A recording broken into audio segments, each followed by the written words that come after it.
So we are going to have, between now and 4:30, we have 2 hours. So what we're going to ask you, because we want to have some discussions, we want to ask each person to speak for no more than 10 minutes. And then that would leave 20 minutes. Ms. Carodas, please, as soon as you're ready. That would leave about 20 minutes, give or take, for some discussion, some intervention from the floor. All right? They are trying to optimize the screens. Are we ready? No. So as soon as they have done that,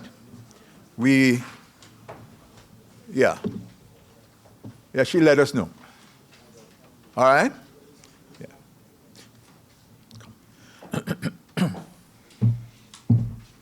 You know, I'm thinking that I have something to say to you, and I might say it right now before the pretending that we are closing. But I think this morning has gone rather well so far. And I am myself, I'm very, very pleased and pleasantly surprised. Not at the quality, expected quality, but that it actually worked in the short space of time.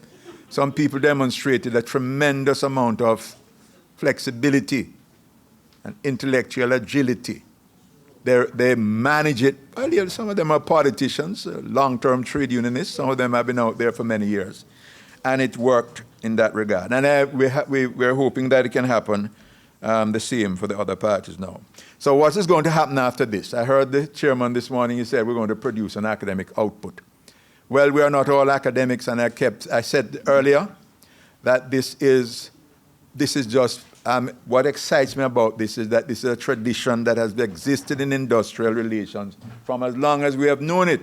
Academics work with practitioners, and industrial relations is not a navel-gazing enterprise. It's a practice.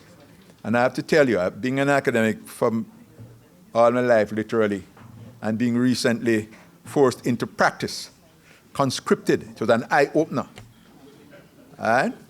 And I'm telling you that this is something that the future specialists are going to appreciate, and we hope they'll benefit from that. So what I want to say is this, that we're going to produce a book.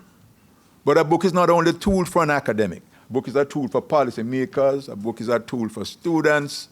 It is a tool for researchers who are going to use it, and we hope it will stimulate further research. Right? So that's what we're going to produce. So what you're getting today is a teaser, in the sense that people are indicating the possible direction of their work. And once this is done, we're going to be working with the participants, the presenters today, to complete the production of their work, their papers, working on editing it for publication. There's probably the possibility, which would probably, based on what we have been hearing, the likelihood that we'll try to explore additional persons who may be interested and involved. Some people are excited today by what they heard. They might want to write, or they might want to collaborate with other people. That's possible, and that's meaningful, and that's sensible, especially if you have experienced people of considerable vintage in the field who want to collaborate with young people. 30 years ago, one of the things that we produced at the university was an edited book like this, and among the people who worked on it was Orville Taylor, who was at the time not a professor, was a lecturer, young lecturer, and Clinton Davis, well known to everybody. I mean, as a lawyer first and then a chairman of the IDT. So that kind of thing can work as well. So the hope is that we will have that kind of activity taking place. And that is the kind of product that we'll come up with. And the product is to inform policy, to inform further scholarship, and so on. All right? So we're ready. They've optimized the screens, and I'm going to just introduce. Ms. Carodas needs no introduction. She's a household name. a household name, that's a good term for it. but a senior member of staff at the Ministry of Labor. All right. Thank you very much, and I am indeed happy to be here, having passed the Mona School of Business myself. I do know the quality that will come from this kind of symposium, especially with the IDT's 50th anniversary. The segment of our program, a study of unfair dismissal and the Industrial Tribunal System. I have a distinguished panel, but before I introduce them, I want to just join the rest of speakers that have gone ahead in commemorating the 50th anniversary of the Labor Relations Code. And we have brought some codes. Ms. Hyacinth, it's free, the little blue book. We could not have this today and not give you a blue book if you need one. All right, so I think we have sufficient copies. All right, it has been very important, extremely important, in the decisions related to the unfair dismissals of the Industrial Dispute Tribunal. And I recall the very landmark, very important case of the Jamaica flour mills, and many of us here may also recall it. And the IDT's award was questioned. And part of that question had its relation to whether or not the Labor Relations Code is in fact law. And if the IDT had erred in its judgment in using the Labor Relations Code. Today, the tribunal continues to rely on the little blue book and especially sections 21 to 22, that used to be at the end of the book. So I used to say that book is the easiest one to read, because you only have to read the last 2 pages, but then, as they say in Jamaica, them flop me show, because they put 2 blank pages at the end. I don't know if it was deliberate. But it speaks of the rights of the worker, and yes, it speaks of the rights of the employer as well. And even for a friend that say that that book is older than them, I do know that it still has the attributes of what is international law. And like everything else, as we progress, we may have to examine the continued relevance of many things. Approximately 90%, as people have said, of the cases that come from the ministry to the IDT have to do with unjustifiable dismissal, claims of unjustifiable dismissal. And as we talk about this, there are also expressions that come to the minister for his intervention in conciliation about wrongful dismissal. And the question is always asked, what is the difference between unfair and wrongful dismissal?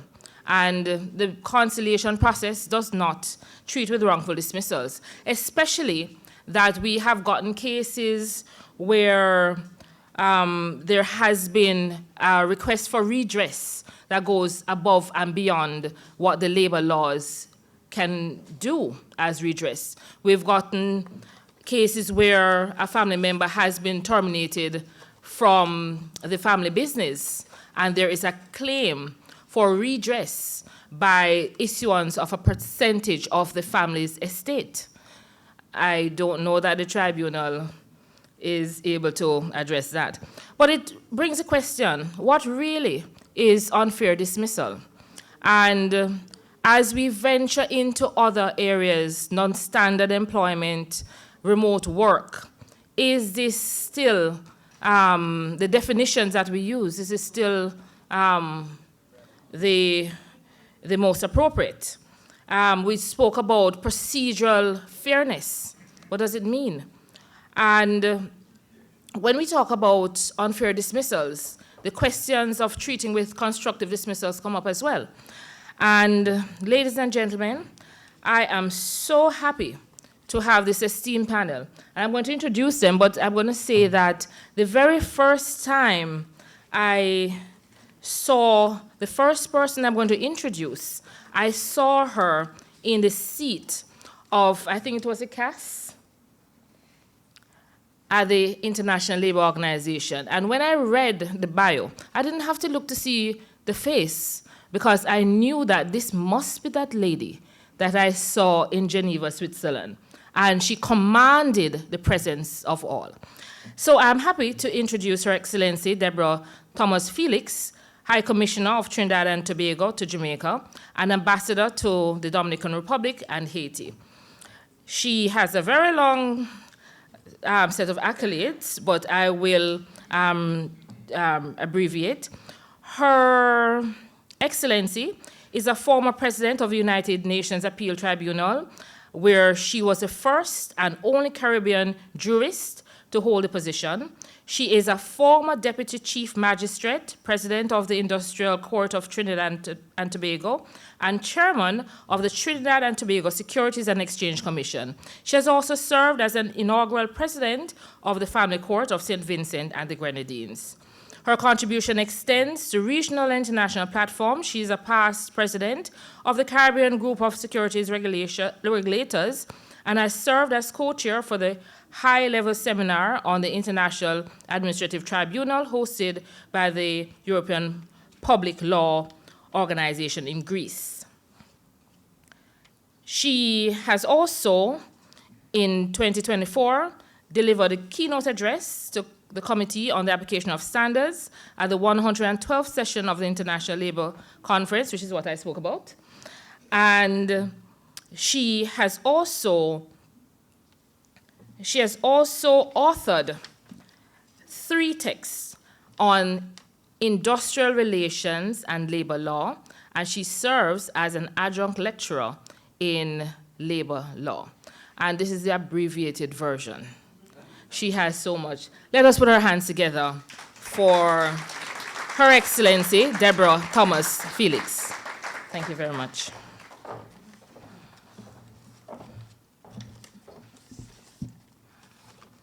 Thank you, Madam Moderator. I do intend to break your established protocol by sitting, and I intend to stand, and I have to read my speech and see the parts that I chopped off, but I do hope that it does make some semblance, it does make some sense to you. I first want to commend the Industrial Dispute Tribunal for its focus on unfair dismissal today, because the study of unfair dismissal ultimately is the study of fairness, dignity, and balance within the employment relationship. Indeed, the promotion of good industrial relations, social dialogue, and maintaining social peace is extremely important in this country and in the region, particularly at this time. As workplaces evolve, the challenge is not simply to preserve legal rules, but to ensure that the principles which underlie those rules, such as fairness, humanity, accountability, and respect, continue to guide labor relations in a changing world. Therefore, I view the theme at today's 50th anniversary celebration and this gathering of minds as an important exercise to support and promote international best practice in the world of work, to ensure that no worker loses employment arbitrarily and unfairly, and that every employer is afforded a fair, efficient system in resolving disputes. So I'm trying to pave now a picture. Remember, I took out some paragraphs. And the question must be asked, what is work? Work is the primary engine for the creation, distribution, and utilization of economic resources within a state or a nation. Its multifaceted contributions to economic growth, income generation, resource allocation, and social well-being underscore its central importance in shaping the economic fabric and social fabric of society. Work fulfills important social and economic needs. It provides individuals with a sense of purpose, self-worth, and social connection. Indeed, it is often said that work shapes our identity, our self-esteem, and our relationship with others. And I'm saying all of that in the context of someone being fired from work.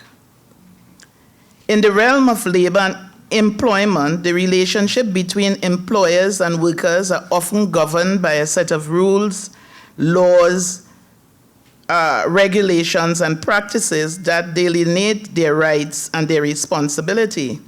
One such critical aspect in the dynamic is the termination of employment, where the decision of an employer to dismiss a worker signifies the end of the professional relationship.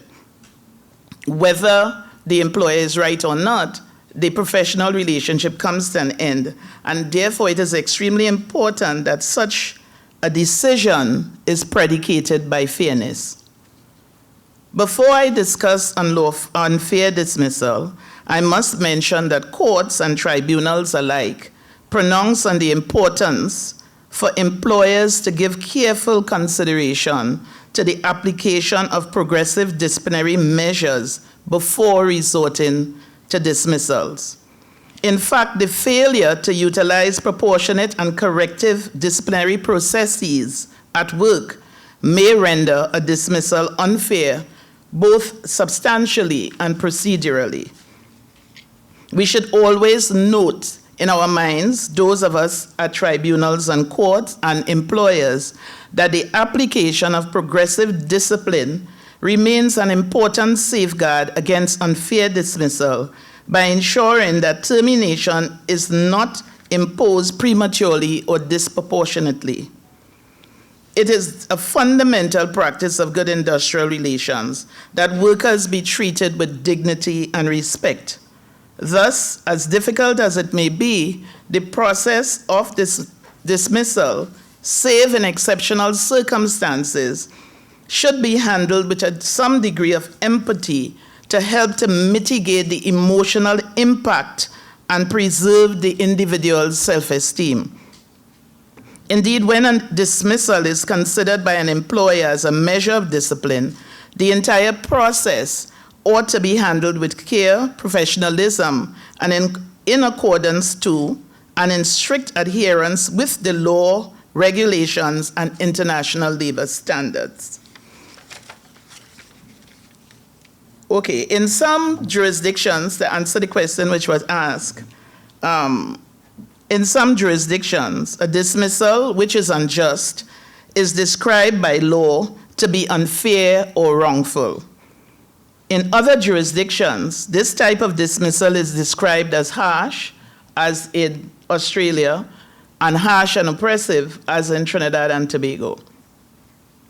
What is the difference between wrongful dismissal and unfair dismissal? And I thought that you peeped and you were at the side of my bed last night. What is the difference between wrongful dismissal and unfair dismissal? Although the term unfair dismissal and wrongful dismissal are often used interchangeably, they are not the same. Wrongful dismissal is a common law principle. Unfair dismissal is not. I know Dr. Jackson is somewhere around here, and I am sure he would agree with me. The key difference between these two terms is that unfair dismissal is statute-based, which means it is founded in laws in legislation made by Parliament. Wrongful dismissal, on the other hand, is common law. This means it is derived from customs and judicial precedents. That is where people say judges make law, courts make law. So that's the common law. And it is not derived by statute. An unfair dismissal refers to the termination of a worker's contract by an employer, and the said termination is in breach of the employment laws, contractual agreements, and/or principles of fairness. A dismissal is deemed to be unfair when the employer dismisses a worker without providing proper notice, a valid reason, or adequate compensation, or when the reason for the dismissal is discriminatory, unfair, retaliatory, or in violation of statutory protection. And what that means to the simple person, that you're wrong. Right. You didn't follow the procedure, you didn't follow the processes, there's no due process, so you're wrong. Like wrongful and unfair dismissal, when a dismissal is deemed to be harsh and oppressive, as in Trinidad and Tobago, it suggests that the termination was carried out in a severe, unjust, and unfair manner, and it is in breach of the principles and practice of good industrial relations. Now, you will know that I'm alluding to the principles and practice of good industrial relations. One, I'm a member of the ILO, and two, international labor standards speaks to the principles and practice of good industrial relations. The ILO Convention 158, if there's one thing I can ask employers and unions to consider all the time, is ILO Convention 158, whether Jamaica has ratified it or not. Convention 158 is the Termination of Employment Convention, and Section 4 of that convention lays out the proper reason and what is not acceptable and what is acceptable. So you will find that a lot of countries follow these rules without recognizing its origin. The convention is a very small convention. It wouldn't take you a day to read. I suggest that you read it. The convention provides that a worker shall not be terminated unless there's a valid reason, trade unions, reason for such termination connected with the capacity or the conduct of a worker or based on the operational requirements of the undertaking, establishment, or service. And for those of you who are trade unionists in the room, you will know the operation requirements will deal more with retrenchment and layoff than it will deal with termination. But you must have a reason, and you must have notice, of course, if you do the practice of industrial relations, you will know summary dismissal might be the exception to the rule.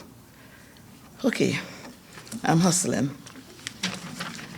So in Trinidad and Tobago, there are many organizations where RMUs, recognized majority unions, represent the interests of workers. So, you know, we have, when I was at the industrial court, our registrar showed that we had 129 unions registered in Trinidad and Tobago.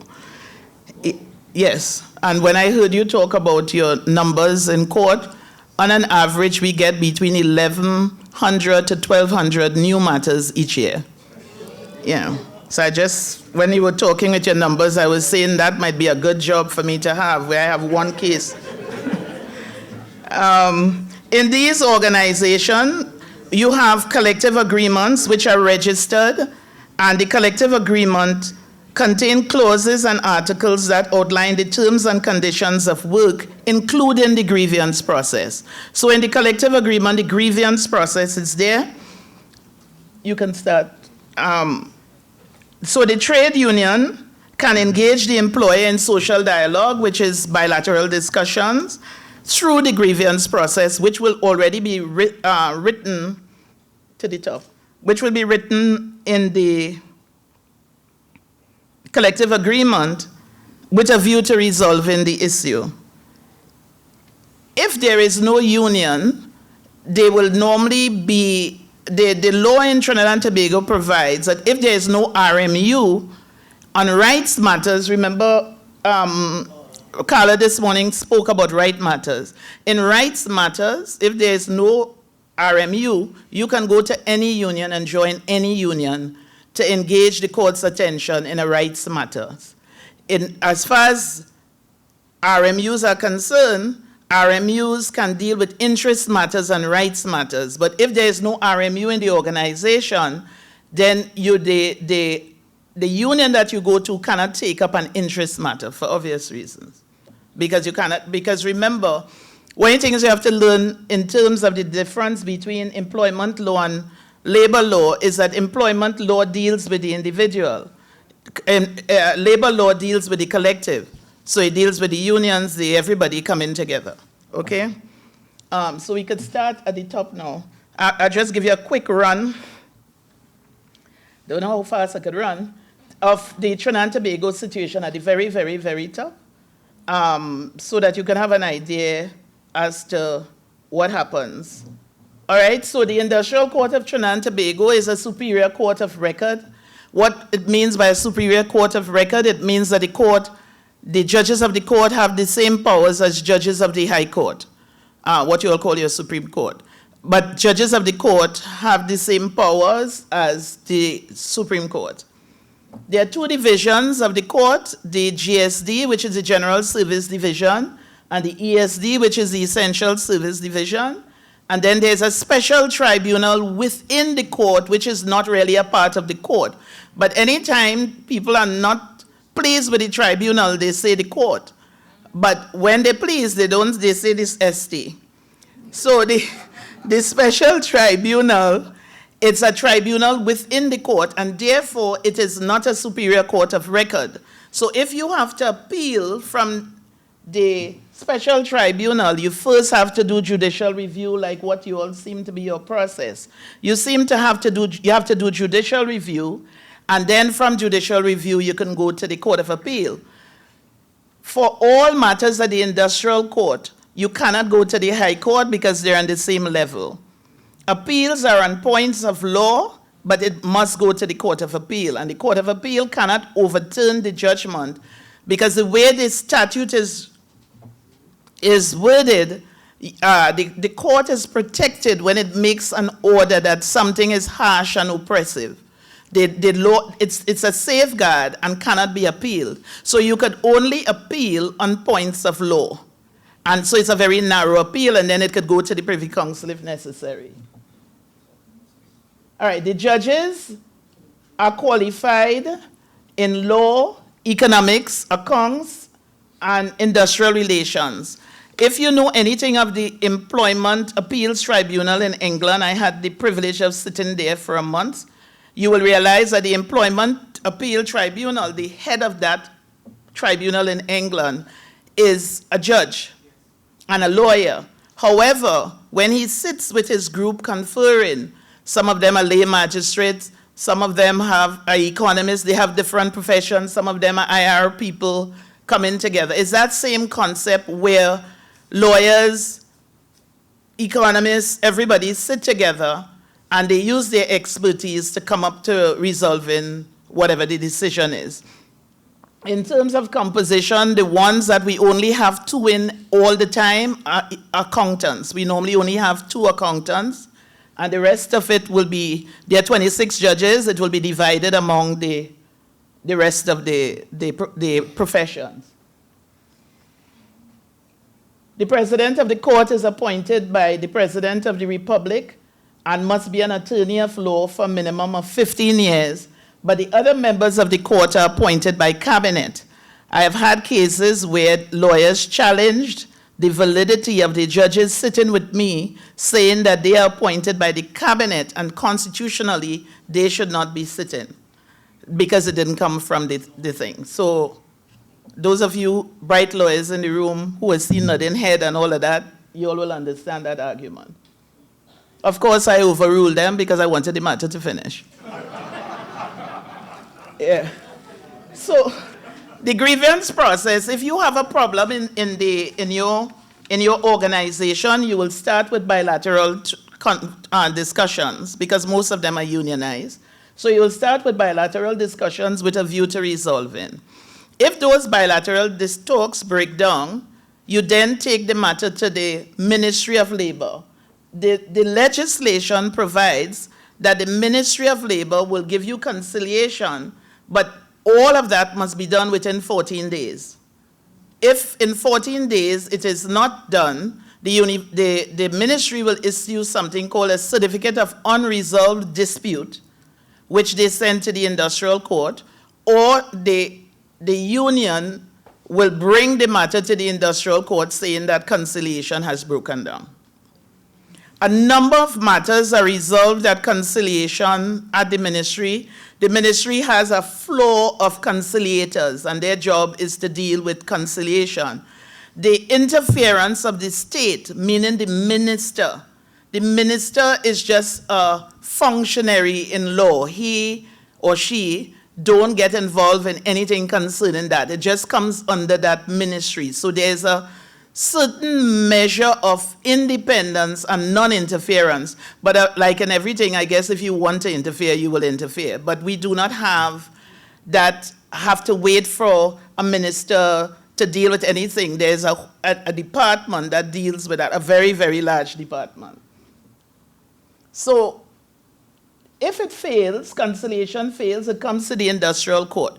When it comes to the industrial court, except in matters of, IROs, industrial relations offenses, you don't go to the ministry, you come straight to the court. There are some matters you come straight to the court. Occupational safety and health matters, you come straight to the court. The matters, the disputes that go before the ministry will be like, what you call this thing? Dismissals, suspension, wages, like, you know, those kind of things would be. But, so once it comes to the court, we must offer you conciliation. But conciliation has to be voluntary. So if both parties don't agree to conciliation, it cannot go to conciliation. In terms of the industrial court, when I was there, 85% of the matters which went to conciliation were resolved at conciliation. The matters which are not resolved at conciliation go to open court for open court hearing. As you would imagine, the judges who I put as conciliators are not the judges who will be doing the open court hearing. And at the end of the open court hearing, the matters, you get your judgment or your ruling, and you can decide whether you're going to appeal. Now, this morning, you all spoke about interpretation. The law provides for you to come back to the quorum for an interpretation on a point of law. So you can come back to the quorum. Unlike what the president said this morning, the chairman said this morning, if someone dies or someone is no longer there, the law says that the other two, will continue to write the judgment. So it does not in any way impede the process. If two leave, well, you will just be the last man standing. But the point is, it doesn't impede anything. You can come back to the court for interpretation, or sometimes, let's say I issue an award for $1.5 million, and I would normally give you 1 month to pay. You may find that the 1 month is difficult, and parties will come together because unions and workers and employers talk all the time. They will come together and they will come back to the court to ask, well, listen, we want it to be paid in tranches, so we will alter the order. Similarly, all collective agreements are registered by the president of the court, and once it is registered, it is binding on the parties. So the collective agreement is like law between the parties. If you violate it, it is as good as breaching the laws of Trinidad and Tobago. Anything? Oh, I had the last part, sorry. So with respect to, there's something that I want to say, and I didn't scratch it out because I think it is important. And this is my message to you. One of the most significant modern challenges confronting labor law is the rapid expansion of the gig economy and the digital labor platforms. Traditionally, labor law was built around a relatively straightforward employment relationship, a worker and an identifiable employer, fixed hours of work and a physical working space. Digital labor platforms have fundamentally altered that model. Today, the modality of work is different, and work may be organized through applications, online systems, where workers provide services on demand, remotely, intermittently, or through task-based arrangements. For example, rideshare, I don't know if you all have rideshare here, or Uber, food service delivery platform, online freelancing, digital content creation, and those type of technical services. As we know, many of the Caribbean labor laws have been drafted before digital platform, remote work, and algorithmic management became widespread. As a result, the existing definition of work hour and employee may not adequately capture the modern day labor realities. These developments raise profound legal and industrial relations issues and questions, which I cannot discuss today, of course, only to say that Trinidad and Tobago and Jamaica, as Trinidad and Tobago, as in Jamaica, labor laws, our laws developed primarily on the conventional way of laws that we knew, the conventional employment relationship.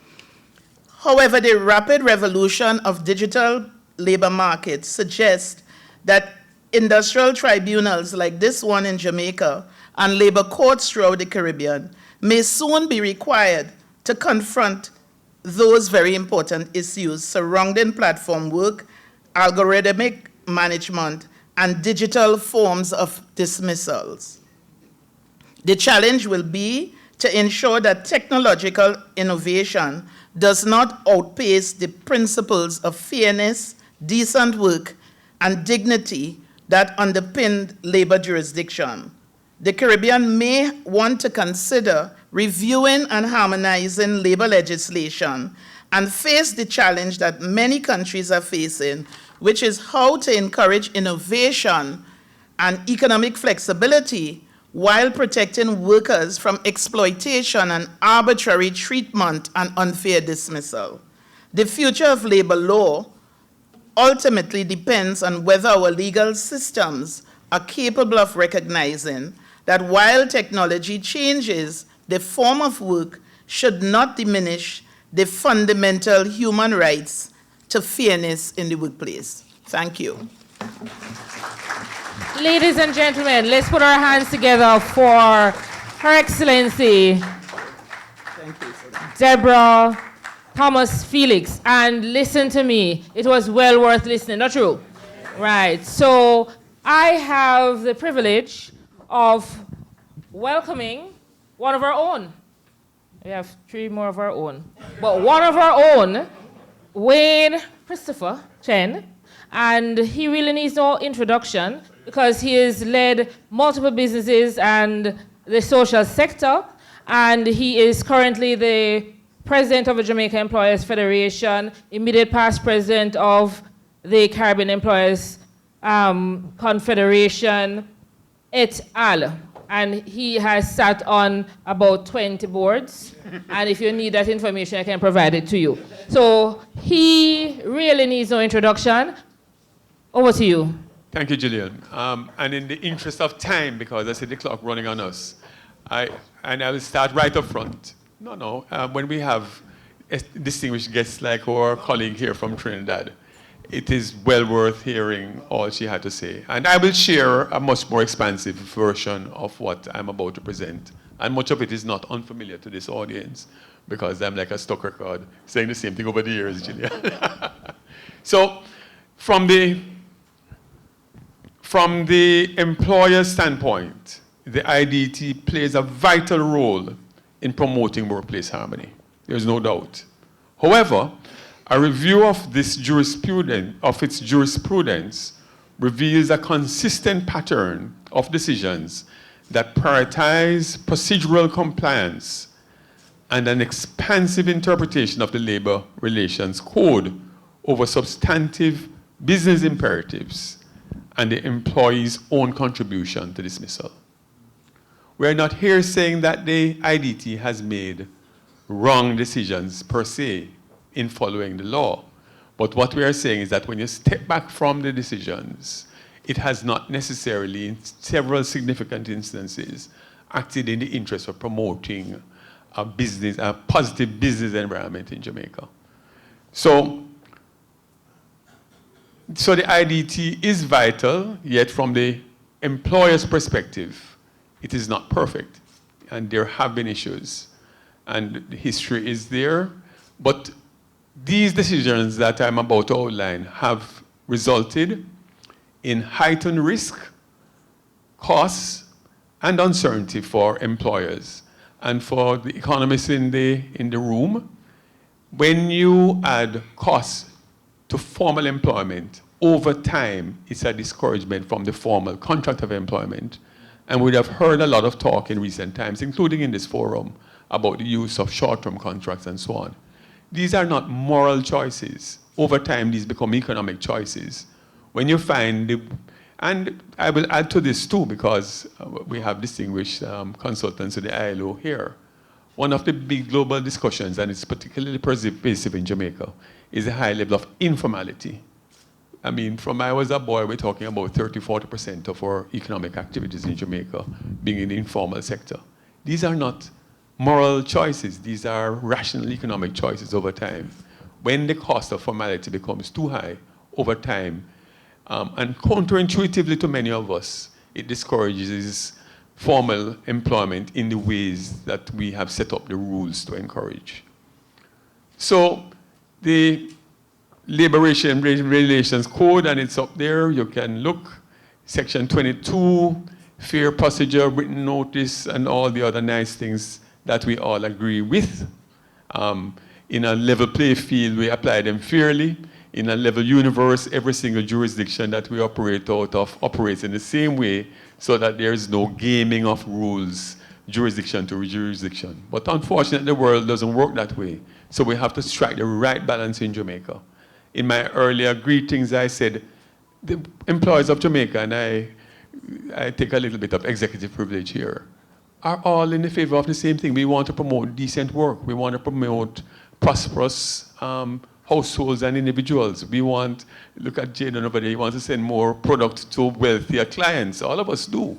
We want to live in a prosperous Jamaica. So when I say my brother, brothers in the ancestors, in the labor movement, we all want the same thing ultimately. We want a Jamaica with sustainable and good jobs, sustainable and good enterprises, a peaceful, orderly, rich country, because all of us benefit. So, moving beyond, the first landmark case the employers will raise is Village Resorts Limited, and I chose a graphic to know that when we read these things in a textbook and it's a real enterprise that represents hundreds of millions of dollars of state and private investment, because it's a property I know well. But it also represents 225 workers who were summarily dismissed. And in its finding, the IDT found that it was unfair, and nobody's going to argue that it's unfair, but it does have long-term and long-lasting implications for the industrial relations climate in Jamaica. So procedural safeguards are paramount. Consultation is paramount, even in mass terminations. That precedent was set, and it had strong repercussions within the tourism sector. Of course, my friends in the union movement will argue that it might have created a ripple then, but it has not stopped the boom in investment in the tourism sector over many years. We did have a little bit of a disruption. When was it, St. Patrice? It was 2 years ago. I thought it was a year ago, but time flies. 2 years ago, we did have one, and social dialogue works because it was worked out, and the workers in the sector ended up all the better for us having that consultation. Landmark case 2, again, you see that it represents a real enterprise, Jamaica Flour Mills, one of our longest serving and most important manufacturers, manufacturer of a basic commodity that all of us in some, whether you like a fried dumpling or a hard-dough bread, it makes a serious impact on the Jamaican economy. 3 long-serving workers were dismissed for redundancy after a restructuring. And of course, as Lambert will always say, the IDT was proven right even in all the appeals that go to higher tribunals, even to, I won't use the term that was used this morning, even those that go to London. In landmark case 3, the University of Technology case, more repercussions again, even though we felt that the employee dismissed contributed significantly, the court found, again, typically, and this one always comes back to bite us as employers, procedural breaches. Landmarks case 4 and 5, and I plead special interest because I was a director of NCB when this one, when this one hit us. But you know, a manager of 33 years long standing, and I won't comment on it because it has been tried already, Mike. But we felt strongly that there was good grounds, but of course, the court did not feel that way. And the last one, which we heard about this morning, that I think, what, took 13 years, Becky, to weave its way through the judicial system, the private power case. So we take our licks as employers, and we learn along the way. One of the pieces of advice that I give to all our members and all the bigger employers is employ one of the nice consultants that have been evolving since 2010 when we have individual access to the IDT. It's a very pragmatic approach. Invest in your HR, invest in your getting all your documentation right. We have a way in Jamaica, and it's endemic among our managers and supervisors, Lamy, that we don't document properly. We don't keep the file. It's a friend and friend thing. Boy, it look wicked to write a letter. These are the details that we work out. So we have we urge more professionalization of the HR practice within our organizations. But the reality is that the vast majority of Jamaican workers work in small and medium-sized enterprises. One of the things that we've been pushing for from the Employers Federation and the leadership of the employers movement in the country is a review of the 2010. I was president of JEF, so I will be partly complicit in us pushing for the individual access to the IDT. But now with 16 years of hindsight, we realize that the labor code, which was developed at a time when unions had far more members, when there were far more big enterprises that would have the requisite number of people, and I'll put it in this way, that you could have distance and objectivity as anticipated in the code, that you could find enough people at work that would form an impartial tribunal. But the reality of most Jamaican enterprises, you don't have enough key people that you can take somebody out to do it. So what the reality of the Jamaican environment now is that people resort to short-term contracts, or people just price in the cost of releasing people. So they don't bother to go through a dismissal process. They just go through a redundancy exercise, or they go through something else, but it's priced into the cost now of having longer-term workers. So where does this leave us, since we're, for the interest of time? We looked at the UK, and you can see some of the practices in the UK that we could look at and adopt to make it more practical, but what we are recommending is a legislative review of the Labor Relations and Industrial Dispute Act, LRIDA.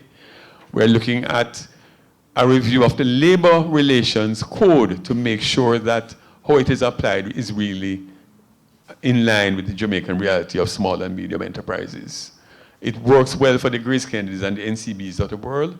It works less well for the small enterprises, particularly fledgling enterprises that are short of cash and may have to lay off people or may have to make people redundant, because that is the nature of modern business. You're trying to make a costly process for, I think, what was it? I think it was John Jr. earlier talked about the cost for workers to access the ID. It's a significant cost also for employers, if not in hiring expensive lawyers like a Gavin Goff or Gavin fell asleep, so I had to call him out. But it's a cost to the enterprise. When you take a high-priced manager that has to leave work, something is suffering, you know. It's a cost. So we have to find other ways to ensure, and the theme of our sit-down here is, of course, you know, harmony, justice, and so on. We want the same things, but it can come at a cost that damages the business or damages the workers' interests. So we want more recognition too, and this comes back to personal responsibility. Employees in these instances, we don't separate employees that are innocent and blameless, you know, but based on the recommendations or based on the findings of the court, oftentimes employers feel very hard done because, but for a procedural breach or procedural breaches, at the end of the day, you still have an employee who you may want to separate for the good of the business, but it comes at a heavy cost. So we have to find that balance. And So ultimately, it's about balance. This is a plug for the JEF, of course. That is what we are set up to do, to help employers work within the ambit of the existing laws and regulations, but also as a group that advocates for more balance.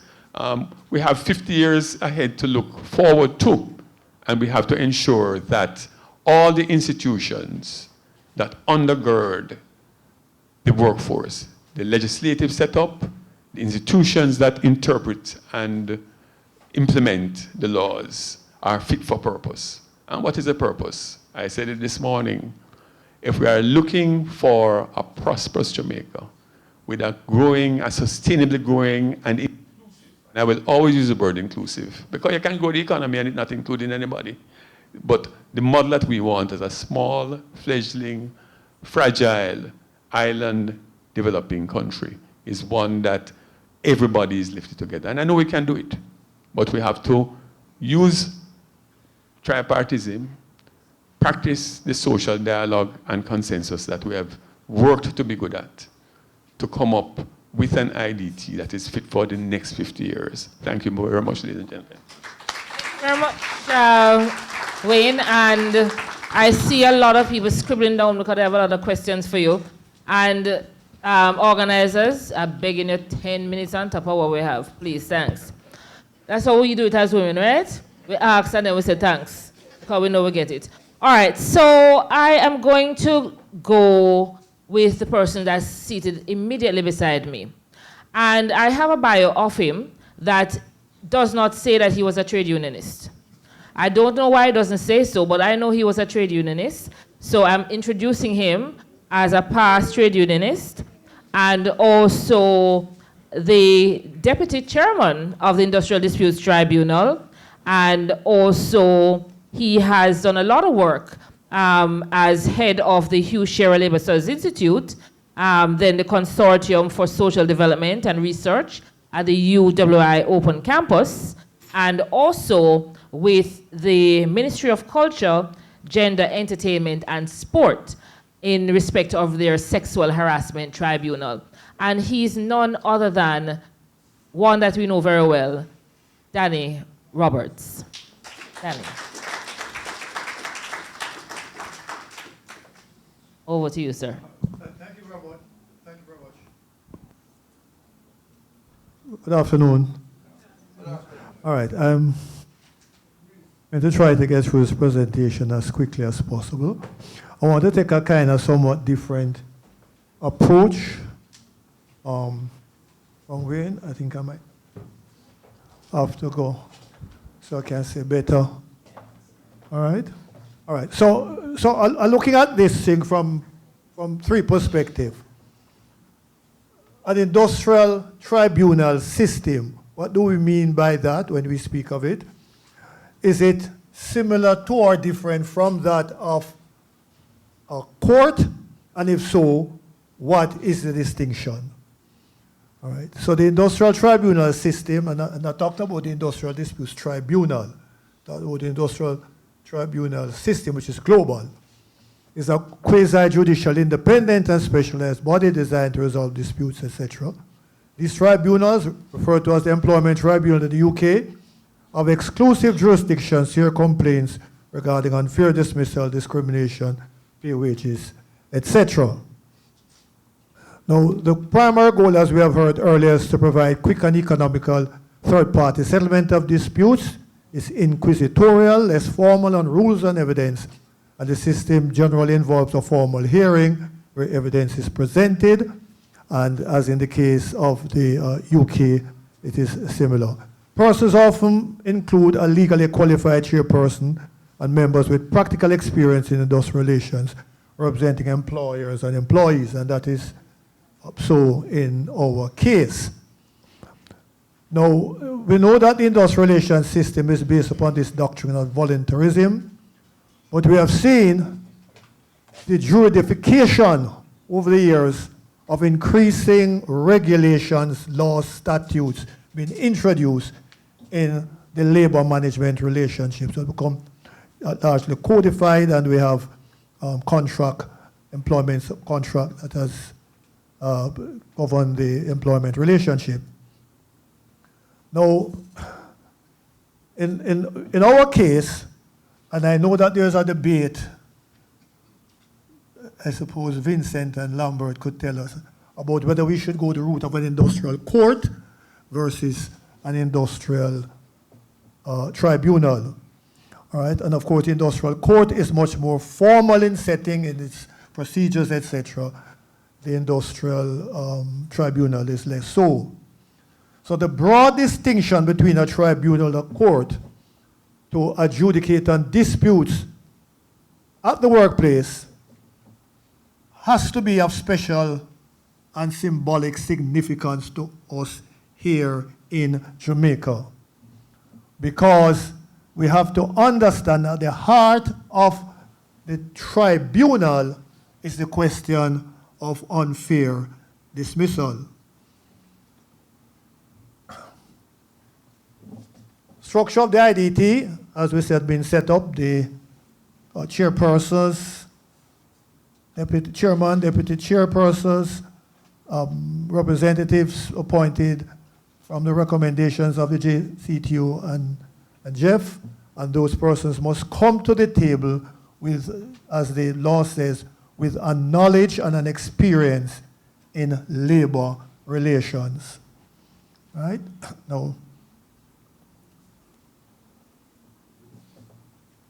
in respect of the primarily question of dismissal, which is where 90% of the cases presently reside, the LRID tells us that one of the things that the tribunal is obliged to do is to make a determination as to whether the dismissal is justifiable or unjustifiable.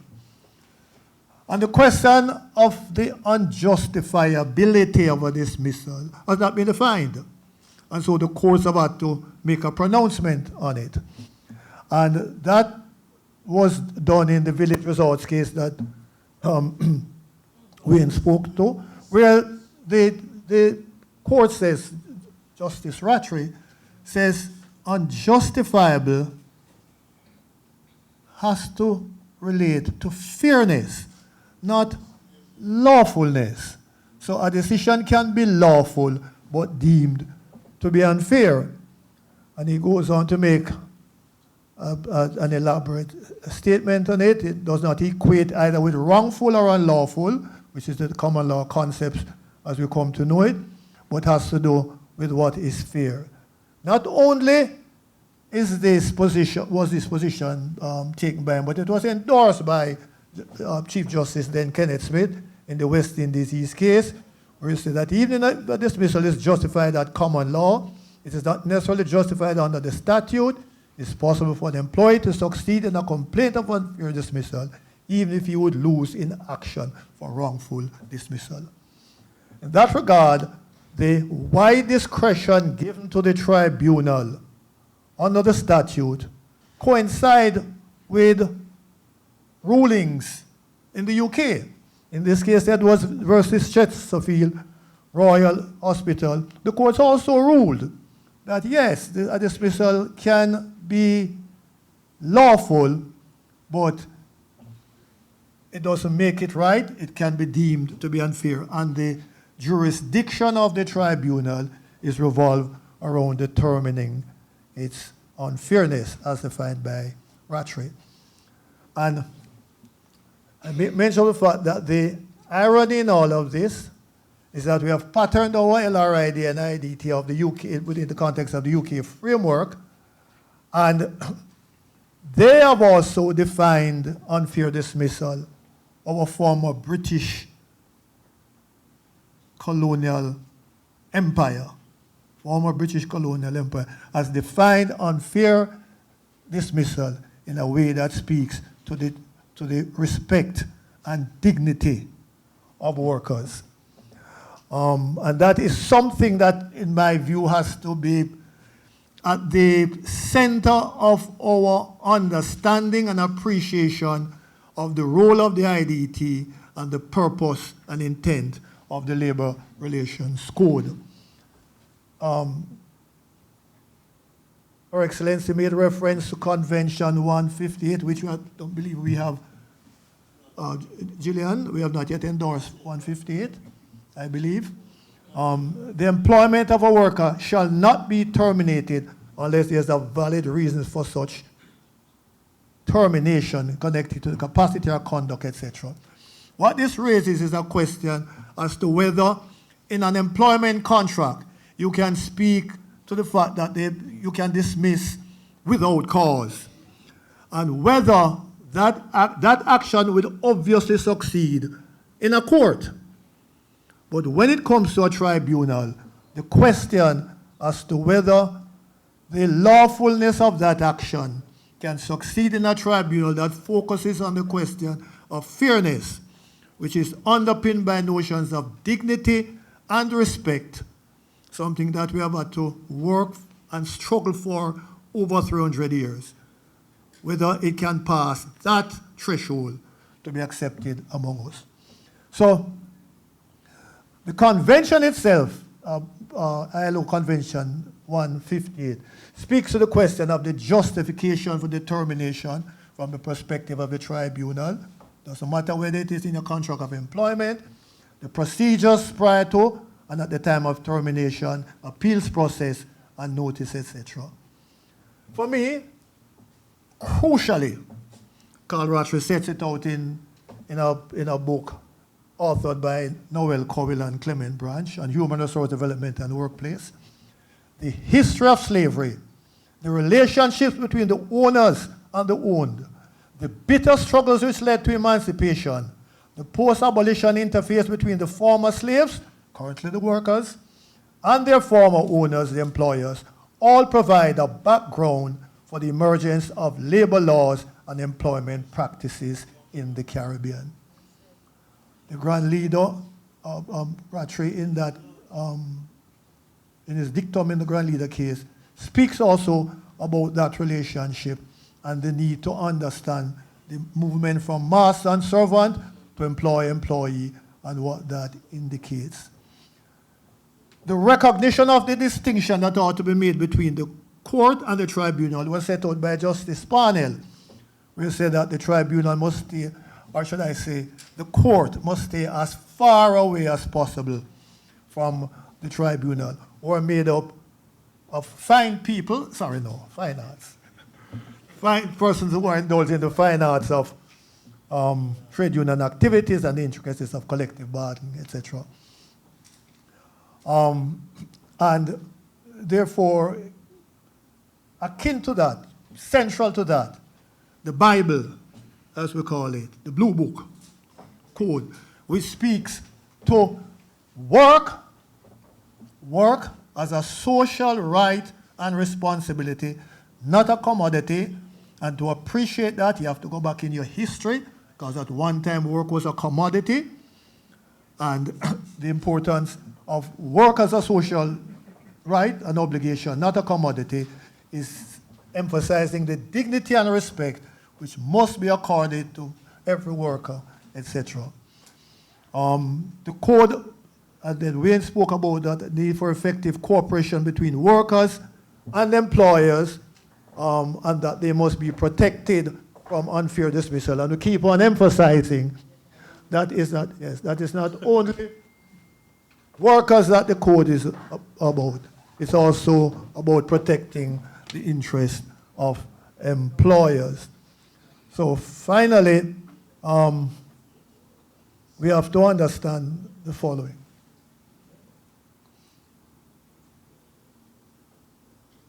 The IDT and the code represents for us our Magna Carta, establishing equity, fairness, justice in the employment relationship.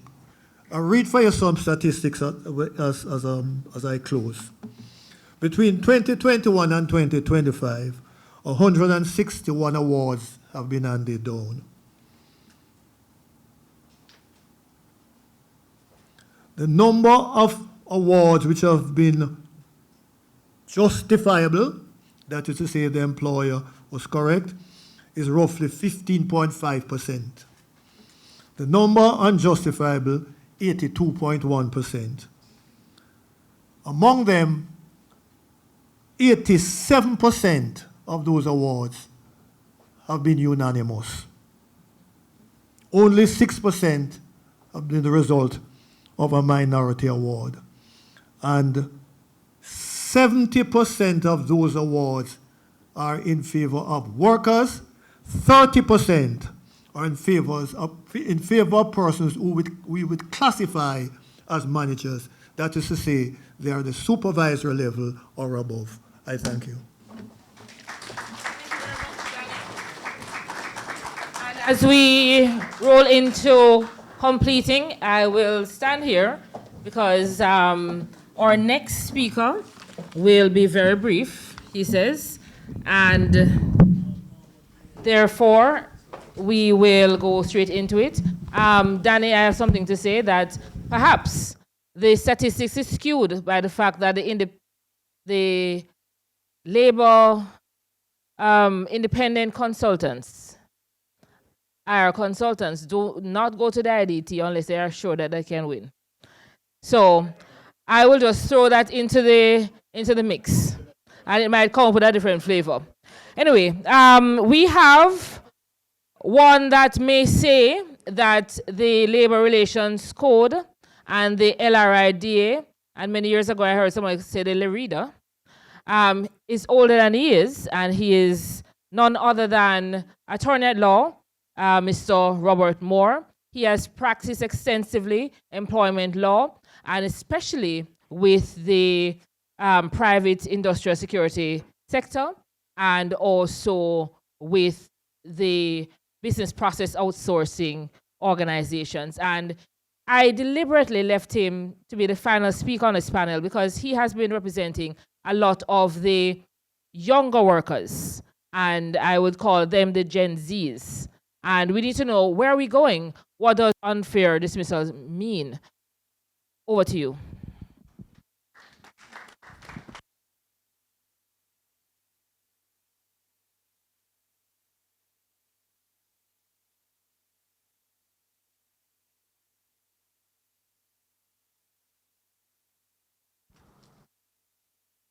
Good afternoon, everyone. All right, let me just thank the organizers for the opportunity to be here. I was looking for one of my students, one of my teachers, Emil Leibock. Could you just come to the front of the class for me? He'll proceed with caution. Yes. And he only has 5 minutes. He's used up 2.5 already. All right. So the other panelists would have covered much of what I intended to have gone through, but as a teacher in my former life, I will see how good my pedagogical skills are. So I'll just go into what I believe everyone appreciate and could take some utilitarian or usefulness of the lesson for today. All right? So far, so good? All right, so let's make it engaging. The presentation is a study of the industrial system and unfair dismissal. So I take it that majority, if not all, appreciate what is a dismissal. But dismissal typically refers to the termination of a contract, and it usually refers to an employer ending an employment contract. Now, following on from what Her Excellency said, and Mr. Danny Roberts, dismissal can be lawful, but in terms of fairness, can be unfair. Earlier mentions were made of the ILO Convention 158, which we have not signed on to that, ratified as yet. So in our jurisdiction, the position at law is that to terminate a contract of employment, it must be in writing or it must be given in the presence of credible witness. We all appreciate that, correct? All right. However, the law prescribes a minimum notice period. We're all familiar with the notice period, and that will dependent on the time frame that the worker has been working. So, an employee is entitled to give notice. An employer is also entitled. There must be a minimum 4 weeks on either side in order for this right to be activated. If you're working for less than 4 weeks, there's no obligation on either side to give notice, unless there is a probationary period clause, or outside of that, there's no obligation. But after that, there's a minimum notice period requirement. All right, so let's motor on. Now, for the lawyers in the house, we're going to look at the difference between wrongful dismissal and unfair dismissal. So wrongful dismissal is based on an implied obligation in the employment contract to give reasonable notice of an intention to terminate the relationship. It is not concerned with the wrongness or rightness of the dismissal. Now, let us look at unfair dismissal. So, unfair dismissal, we're going to look at the dicta of Justice Sinclair Haynes in the case of Lyndon Brown and Jamaica Flour Mills.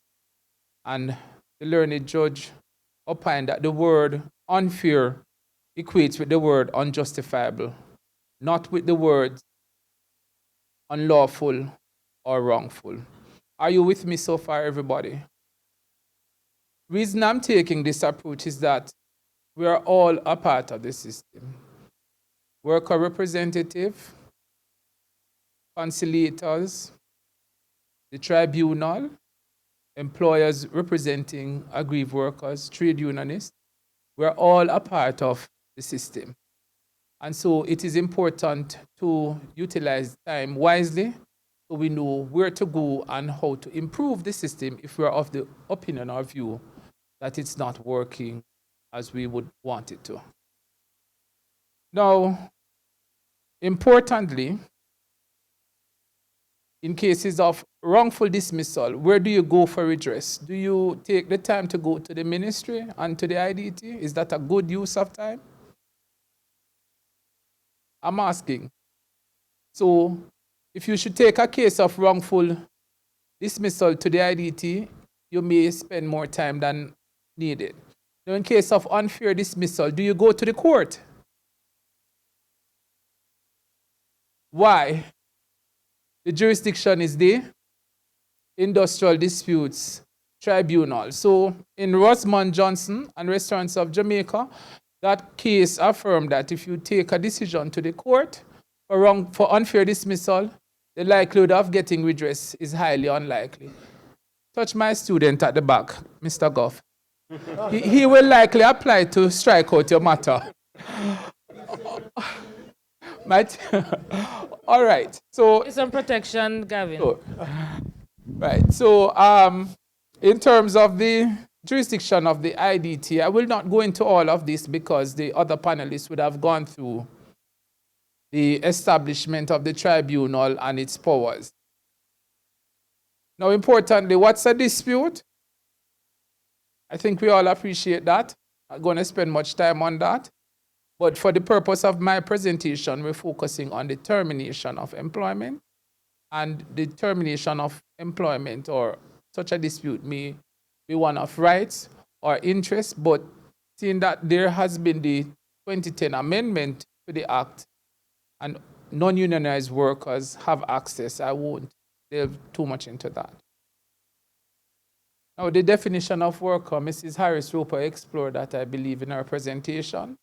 It really doesn't matter if you are a contractor or an employee, based on the interpretation under Section 2 of the Labor Relations and Industrial Disputes Act. It says a worker means an individual who has entered into or normally works under a contract, however described. And a contract doesn't have to be in writing. And the court can construe a contract from the operations the circumstances. Not an alchemy. Who makes up the system? All of us inside here. Employers, employees, workers, organizations representing employers, such as the Jamaica Employment Federation, organization representing employees, such as the trade unions, UKIS, NW, UAWU, Senator Brown, the Ministry of Labour, and I really need to laud the great work by the members of the Industrial Relations and Allied Department. I must say, for the number of cases and the number of resolutions, they're really doing a great job, even though the resources are limited. Now, I won't go into the rights and responsibilities of everybody, but importantly, before my time comes to an end, I need to underscore that we all play a crucial role. The minister has a discretion to refer disputes, especially as it concerns the termination of employment if we're of the view it's unfair. We can assist in shortening the process. There is the mutual referral. So if either party is not in agreement, I believe that could take off some of the burden from the already burdened department, right? And agreeing to have the intervention of the tribunal. Now, won't go too much into the code as my time is near expire. However, I will look at the role of the tribunal, which we all know is to hear the disputes and make a determination. So to carry home the point, some of the concerns that I have heard this morning, I've heard mention of 50 sittings in terms of deliberating on matters that are continuing. There is also mention of the access, and maybe it is now an opportune time for the tribunal to look at its powers under Section 20. For me, and I believe that in terms of opening speeches, maybe curtailing them or restricting them to 10 to 15 minutes, as they are not, opening speech is not evidence. So that may reduce the 35 sittings. And also, I will implore all of us to work collectively so as not to frustrate the process. In terms of the employer representatives, we should really demonstrate some amount of mutual respect for trade unionists and other non-lawyers, and we should give concessions and endeavor to settle. And employers, bear in mind, because to settle sometimes is better than a decision. 50 sittings, legal fees is a matter for consideration. And to my colleagues, it is not to cheapen the profession, but it is to improve the system. I thank you, ladies and gentlemen.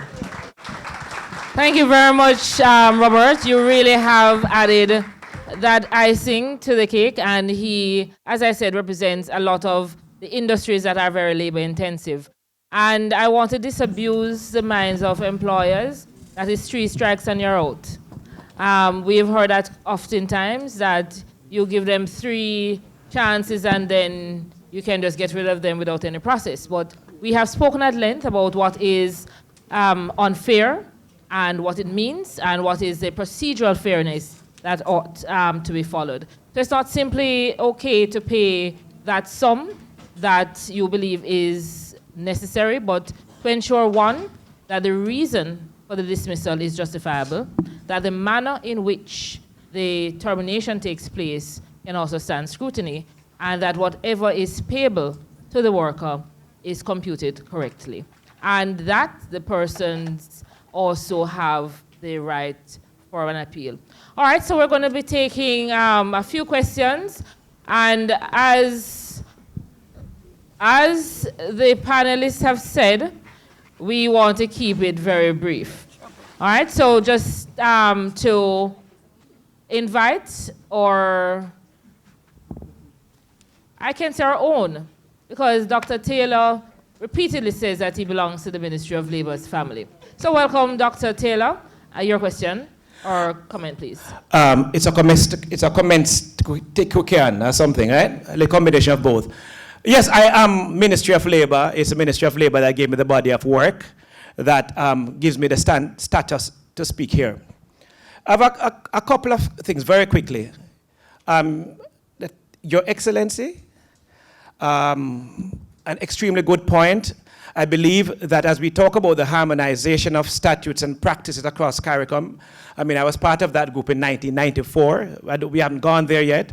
But certainly, it makes perfect sense. I would love to know that we do a kind of analysis to see the pluses and minuses regarding the similarities between the Industrial Court in Trinidad and Tobago and the Jamaican Industrial Disputes Tribunal. I believe that there are lots of lessons to be learned from that. As regards the Convention 158, I've written a large amount of work on the topic of industrial relations, labor in this country. I think I have I certainly have a book and a couple of publications on it. And it is my view that Convention 158, although not one of the fundamental human rights convention, is one that has to be taken into consideration when we make evaluations regarding those 8 fundamental human rights conventions which are binding, because without that convention, without that fundamental, without Convention 158, there is no way in which we are going to be able to enforce that. But there is something here that I have to address. And I find it very unfortunate when I hear it raised by people who are lawyers or persons who are legally trained.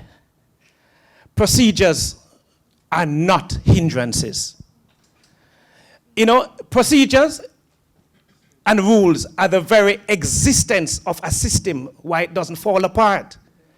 It is not an encumbrance that you have to follow rules and guidelines when it comes to termination of an employment of an individual. Let me say this, nobody raises a question as to whether or not you should follow the right kind of procedure when you are driving a car on the road, or when you are getting your vehicle registered, or you're paying your taxes, etc. The rules are binding. And what we need is a public education process whereby people learn what the rules are. Full stop, done. That's one. Second, just a second. Yes, I get it about the Employment Termination and Redundancy Payment Act. And by the way, it is not as biased towards workers as people think. It has far more holes than the underwear I used to wear as a child going into school, right? Which can be exploited. As we talk about harmonization of the region, the ETRP Act is a 1974 legislation. There's a 1973 legislation in Barbados, the Severance Payment Act.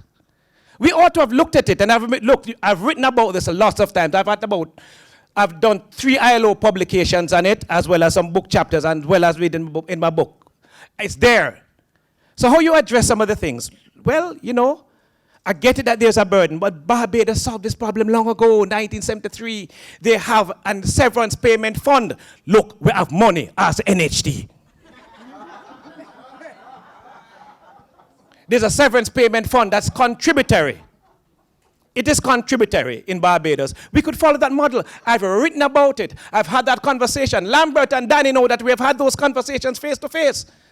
Some of you people in here who are my former students, I've talked about it. It's an easy fix. And ask me to do a presentation for the Labor Advisory Committee. I'll do it. It is possible because I believe that, the severance payment fund, unemployment insurance, those are things that are easy fixes. Those are some of the recommendations I've made more than 20 years ago. Read them. So they're there. So we can address that. So that where an employer has paid into a severance payment fund and is insolvent, because we get it. You're insolvent. You can't pay redundancy. Duh. That's why. But if you have a severance payment fund, which is part of the social safety net, then it works out. It can. And finally, let me speak now not as an armchair academic. I worked at the Ministry of Labor during one of the most tumultuous periods in the 80s when people were killing people just like that, and when we had an undeclared civil war. where we had like 800 disputes per year. I was a senior I was a director, no? Yeah, I was a director in the Conciliation Division for a couple of years. Right, Shelley? She used to boast that I was a young boy boss, right? Look, you can say all you want. Just understand this as we talk about the history of this country. This country, Jamaica, different from everywhere else in CARICOM, we have had the most rebellious set of people in the world. And so this place, we have had the most slave uprisings than anywhere else, more than Brazil, with a larger slave population. Just take that into consideration. And ask Noel, there is a strong correlation, ladies and gentlemen, between the patterns of indecent work practices at the workplace and the social pathologies that we've been having over the years, including the high homicide rate. You can invite me, you have to pay me though, to outline some of the circumstances. It is well established. And we made this presentation. Where's Noel? Noel and I, we were at the International Industrial Relations Association, University of Toronto, 2002. A large body of work. The body of work is obese about whether or not you can get high economic outcomes and decent work practices. So let me just disabuse anybody of any kind of notion, and I'm not speaking as an armchair academic. The rules and guidelines protect us all. They are not hindrances. So we just need to have the decent work practices, because follow me here, people. Decent work also has to do fundamentally with the very way in which we terminate people at the workplace. It is not peripheral. We're done.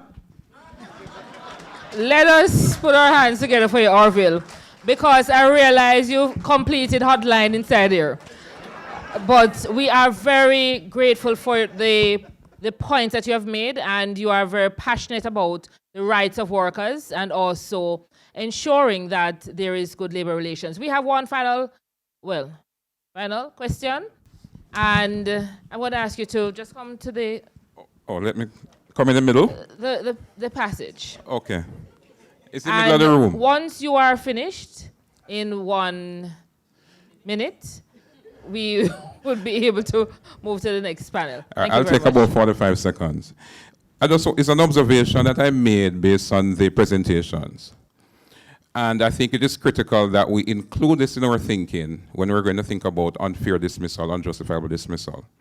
Some of the pressures that a small economy like Jamaica faces is that we are dependent on foreign direct investment through transnational corporations and also international lending institutions.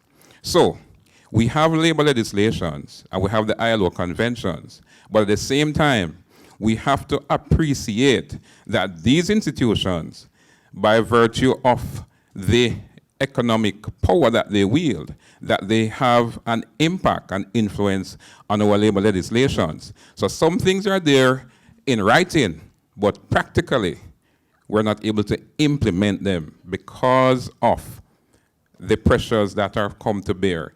And if we take into consideration, I think it was in 2004, that the JCTU was co-opted in implementing a wage freeze. So you can imagine trade unions are part and parcel of a wage freeze in terms of the negotiations with the government and coming to an agreement, right? So those are some of the things I think that if we're going to look at this thing broadly, we have to take that into consideration as well if we're going to deal with this thing to ensure that we improve it for the next 50 years. Thank you. All right, thank you very much. And for 50 years, we have had a lot to say. And therefore, we have to have a part B. Professor, we have to have a part B.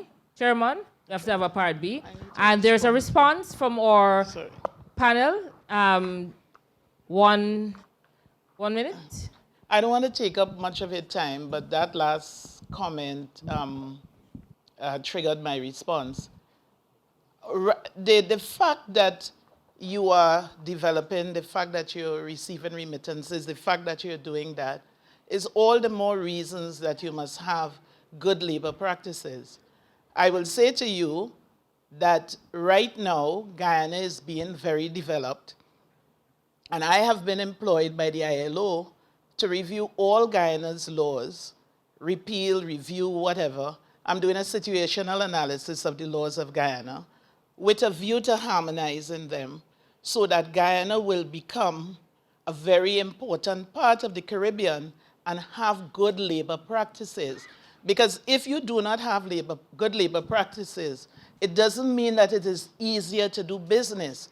Because a lot of very big multinational corporations do not want to go down into standards which doesn't meet international standards. So you must always bear that in mind when you're having your discussions.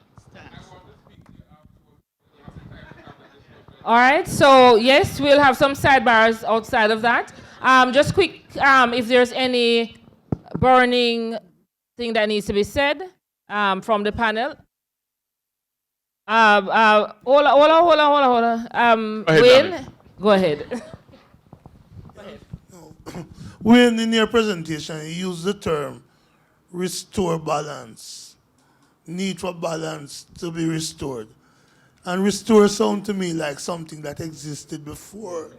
So I'd like to know what existed before that you want us to restore to. No, balance between where we are now in terms of regulations that bind all businesses and the existing business environment.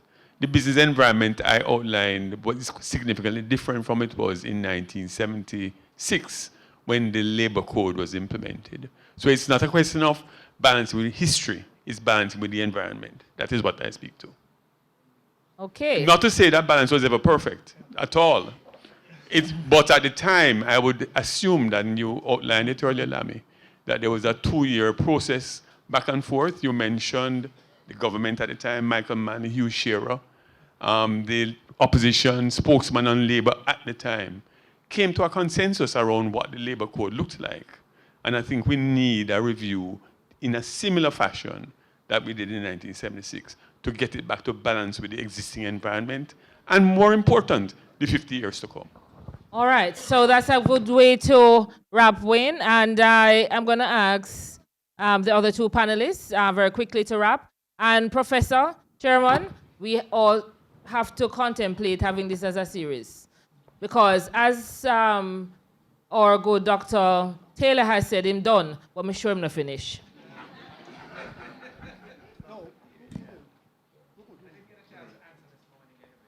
All right, so the other panelists are yielding. And at this time, please put your hands together for our distinguished panel. And thank you for being a very wonderful and engaging audience.